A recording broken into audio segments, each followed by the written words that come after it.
Eu não aguento mais esse lugar. Eu realmente não aguento mais. Não sei quanto tempo passou. Aqui o tempo não se comporta como deveria. Quando percebi, eu já estava preso. Não houve porta se fechando. Não houve barulho, nenhum aviso. Só aquele instante em que entendi que não conseguiria mais sair. Tem tudo o que eu preciso para continuar vivo: ar, luz, comida, silêncio. E é aí que começam os problemas. Eu cheguei ao trabalho como em qualquer outro dia. Procurei vaga, não encontrei. Um colega disse que conhecia um lugar onde eu podia deixar o carro. Eu confiei. Trabalhei o dia inteiro, horas normais, conversas normais, cansaço normal. Quando desci, o carro não estava mais lá. O primeiro pensamento foi simples: roubo. O segundo foi raiva. O terceiro, medo. Tentei voltar para o prédio a pé. Andei. Virei corredores, subi rampas, desci outras. Sempre o mesmo concreto, sempre o mesmo eco. Eu sabia que a entrada estava ali. Eu lembrava dela, mas ela simplesmente não aparecia. Andei até o corpo reclamar, até a perna falhar, até o pensamento ficar lento. O espaço é pequeno demais para isso. Mesmo assim, ele não acaba. Meu celular morreu, sem aviso, sem sinal fraco. Simplesmente morreu. Ninguém passou, nenhuma voz, nenhum passo distante. A guarita da portaria estava acesa. Luz branca, constante. O ar-condicionado ligado, funcionando. O telefone não funcionava. Sentei ali, não por decisão, por exaustão. Na mesa, biscoitos fechados, o café quente, como se alguém tivesse acabado de sair. No frigobar, refrigerantes. Comida suficiente para dias, ou semanas, ou mais. Voltei a andar pelo estacionamento. Olhei dentro dos carros, todos vazios. Alguns pareciam meus, outros não. Não sei dizer quando isso começou a me confundir. Meu relógio parou. A noite nunca chega, o céu não escurece. É sempre esse intervalo estranho, como se o dia tivesse esquecido de terminar. Pensei que estava sonhando. Me belisquei até doer. Fechei os olhos. Abri de novo. Nada mudou. Comecei a falar sozinho. No começo, para organizar os pensamentos. Depois, porque o silêncio respondia pior. Passei a falar com a guarita. Era mais fácil assim. Organizei as vagas. Alinhei números que ninguém usaria. Limpei o chão de uma área que ninguém pisaria. Criei rotinas, horários, percursos, pausas. Disse a mim mesmo que isso me manteria lúcido. Não manteve. Às vezes, tenho a sensação de que, se a saída aparecesse agora, eu não saberia atravessá-la. Se isso é um sonho, ele é persistente demais. Se é loucura, ela é organizada demais. Então só me resta uma opção. Se isto não é o inferno, é o lugar onde se aprende a aceitar ficar. E eu tenho medo do momento em que isso não vai mais me incomodar.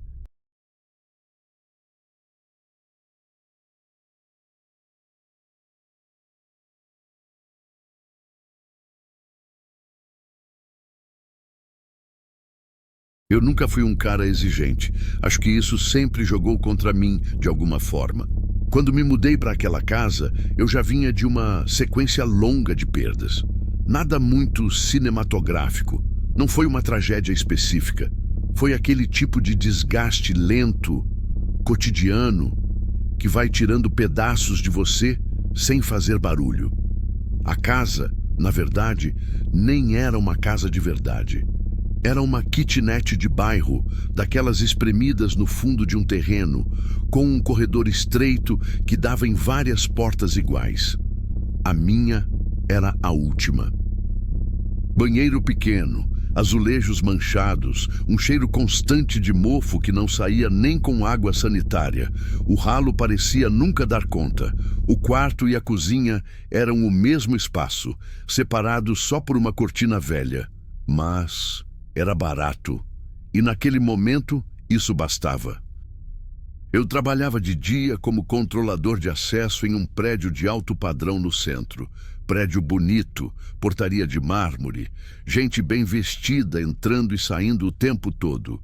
Quem me via ali, de uniforme passado, postura correta, sempre educado, provavelmente achava que minha vida era organizada, estável. Não era. Eu já tinha tentado terminar um curso superior 3 vezes. 3, sempre dava errado. Ou eu perdia o emprego, ou mudavam meus horários, ou a bolsa caía porque eu não conseguia manter a frequência. Parecia que toda vez que eu dava 2 passos para frente, alguma coisa me puxava 3 para trás. Eu comecei a acreditar que tinha uma espécie de nuvem sobre mim. Não sei explicar melhor. Uma sensação constante de que o progresso não era para mim, de que qualquer tentativa de subir vinha acompanhada de uma punição. Mesmo assim, aquela mudança trazia esperança. Nova cidade, novo emprego, novo endereço. Eu repetia isso como um mantra. Talvez agora fosse diferente. No começo, foram coisas pequenas, coisas fáceis de ignorar. Eu lembro claramente do primeiro detalhe estranho. Coloquei meu chinelo embaixo da cama antes de dormir. Sempre fiz isso. Quando acordei, ele não estava lá. Procurei em volta, debaixo da cama, atrás da porta. Nada. Só fui encontrar o chinelo horas depois, dentro do armário da cozinha, embaixo de uma panela. Achei estranho, claro, mas ri sozinho. Pensei que devia ter colocado ali no automático, cansado. A gente faz isso o tempo todo, não faz? Depois foi o carregador do celular. Desapareceu da tomada durante a noite. Procurei a casa inteira. Fiquei irritado, achei que tivesse perdido. Quando fui trocar a fronha do travesseiro, ele estava lá dentro, enrolado, limpo, como se alguém tivesse colocado com cuidado. Outra vez, uma chave do meu chaveiro sumiu. Eu já estava me preparando para fazer outra cópia quando, ao calçar o tênis para ir trabalhar, senti algo duro no pé. A chave estava lá dentro, enfiada até o fundo. Tudo isso eu ignorei. Ignorei porque as coisas estavam indo bem. Ignorei porque eu precisava que estivessem indo bem. Ignorei porque admitir qualquer coisa diferente significava abrir espaço para um medo que eu não tinha tempo de sentir. Até o dia do espelho. Eu cheguei cansado do trabalho. Tomei banho no banheiro apertado, tentando não encostar muito nas paredes. Quando terminei, ainda com o vapor no ar, levantei o rosto e vi. No espelho, escrito em letras tortas, grossas, vermelhas, estava a frase: "Vou te destruir". Não era giz, não era batom, não era nada que eu tivesse em casa. A tinta parecia ainda fresca, escorria levemente nas bordas das letras. Meu coração começou a bater tão forte que eu senti a pulsação no pescoço. Eu fiquei ali parado, encarando aquela frase, tentando entender em que momento alguém teria entrado. Não chamei a polícia. Até hoje não sei explicar por quê. Talvez vergonha, talvez medo de parecer louco. Talvez uma parte de mim já soubesse que aquilo não se resolveria com uma viatura. Verifiquei a fechadura, as janelas, nada arrombado, nada mexido, nada roubado. Falei com o dono da kitnet no dia seguinte. Ele parecia genuinamente confuso. Disse que nunca teve reclamação parecida. Sugeriu que algum outro inquilino estivesse brincando comigo. Brincando. Os dias seguintes foram estranhamente calmos. Calmos demais. Até a noite em que tudo mudou. Eu tinha acabado de sair do banho. Estava só de toalha, indo em direção ao quarto quando ouvi vozes. Uma conversa baixa, quase um sussurro. Vinha de dentro do meu quarto. Meu corpo inteiro gelou. Eu reconhecia o tom humano daquilo.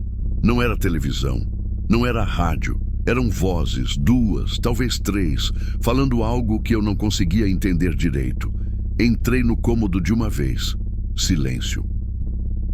O quarto vazio, a cama intacta, nenhum sinal de ninguém. E ainda assim eu tinha certeza absoluta de que não tinha imaginado. A conversa cessou no exato momento em que eu atravessei a cortina. O estopim veio alguns dias depois. Eu tinha feito as compras do mês. Mercado simples, sacolas cheias. Coloquei tudo no chão da kitnet e desci rapidinho para a portaria para pagar o motorista que tinha me ajudado. Não fiquei fora nem 5 minutos. Quando voltei, a casa estava destruída. As sacolas rasgadas, iogurte derramado no chão e na cama, molho de ketchup espalhado pela televisão, pães esmagados, a cortina arrancada do trilho. Parecia que alguém tinha entrado ali só para causar nojo, para humilhar. Eu sentei no chão e chorei. Não de medo, de cansaço. Era como se aquela casa estivesse me dizendo de todas as formas possíveis que eu não era bem-vindo, que eu não merecia nem aquele espaço mínimo. A partir daí, as coisas se intensificaram. Objetos mudavam de lugar todos os dias. Barulhos de passos à noite, batidas leves na porta do banheiro quando eu estava dentro. E às vezes, eu acordava com a sensação de que tinha alguém sentado na beira da cama, me observando respirar. Nunca vi nada. E talvez isso tenha sido o pior. Eu decidi me mudar. Arrumei minhas coisas rápido. Não contei para ninguém. No último dia, antes de sair, fui ao banheiro lavar as mãos. Olhei no espelho e a frase tinha voltado. Não escrita, marcada. Como se alguém tivesse passado os dedos na superfície do espelho, deixando as letras invisíveis aparecerem sob o vapor. Vou te destruir. Eu saí dali sem olhar para trás. Hoje moro em outro lugar, outra cidade, outro endereço. Mas algumas coisas continuam acontecendo. Objetos fora do lugar. Sussurros que cessam quando eu presto atenção. E às vezes, quando acordo no meio da noite, sinto aquele mesmo cheiro de mofo. Como se a casa nunca tivesse ficado para trás.